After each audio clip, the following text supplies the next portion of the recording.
अगर आप भी चाहते हैं कि बीएस म्यूजिक धमाल का ऑडियो वीडियो सबसे पहले आप तक पहुंचे तो लाल बटन को दबाकर चैनल को सब्सक्राइब जरूर करें और बेल आइकन दबाना ना भूलें। म्यूजिक डायरेक्टर कुमार नवीन।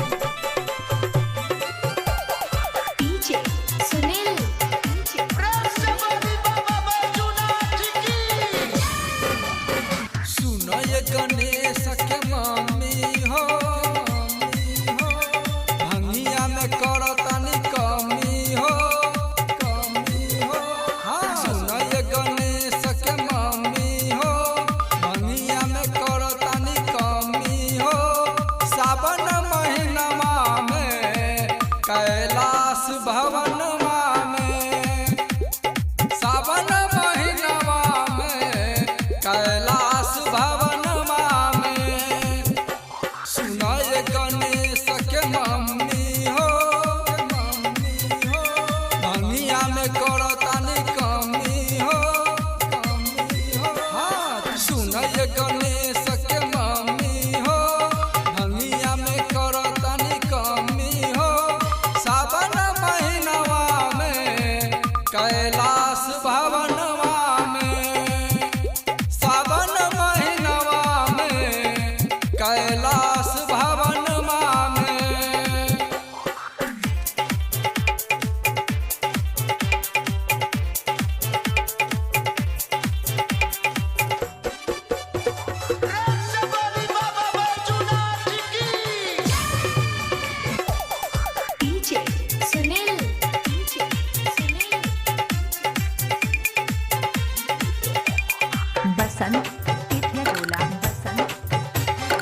गणेश के मम्मी तनी भंगिया पिया दा तरस सजिया हमर जियारा जुड़ा हमर जियारा जुड़ा हाँ गणेश के मम्मी तनी भंगिया पिया दा तरस सजिया हमर जियारा जुड़ा दा कर जनी लाल तू नया नवा हो कर जनी लाल तू नया नवा हो। सावन महीनवा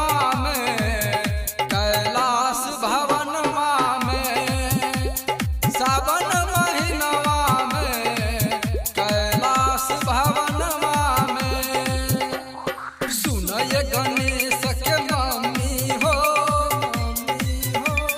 भंगिया में करतनी कमी हो हाँ सुनय गणेश के मम्मी हो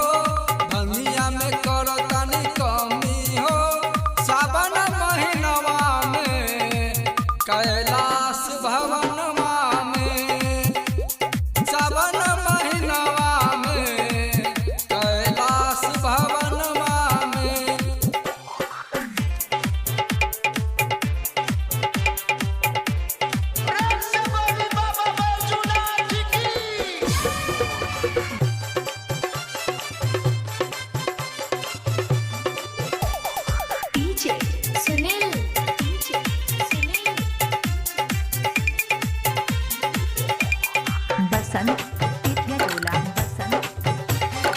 हयर भंगी सारा दुनिया जानेला सौरभ सरगम में सरसिया पूजेला हयर भंगी सारा दुनिया जानेला सौरभ सरगम में सरसिया पूजेला। विनोद बिहारी के संगवा में विनोद बिहारी के संगवा में सावन महीनवा में कैलाश भवनमा में सावन महीनवा में कैलाश भवनमा में सुनय गणेश के मम्मी हो भंगिया में करतनी कमी हो हाँ सुनय गणेश के मम्मी हो भंगिया में करतनी कमी हो। सावन महीनवा में कैलाश भवनमा में सावन महीनवा में कैलाश भवनमा में सुनय गणेश के मम्मी हो भंगिया में करतानी कमी हो सुनय गणेश के मम्मी हो भंगिया में करतानी कमी हो सावन महीनवा में कैलाश भवन सावन महीनवा में कैलाश भवन सुनय गणेश के मम्मी हो भंगिया में करतानी कमी हो सावन महीनवा में कैलाश भवन सावन महीनवा में कैलाश भवन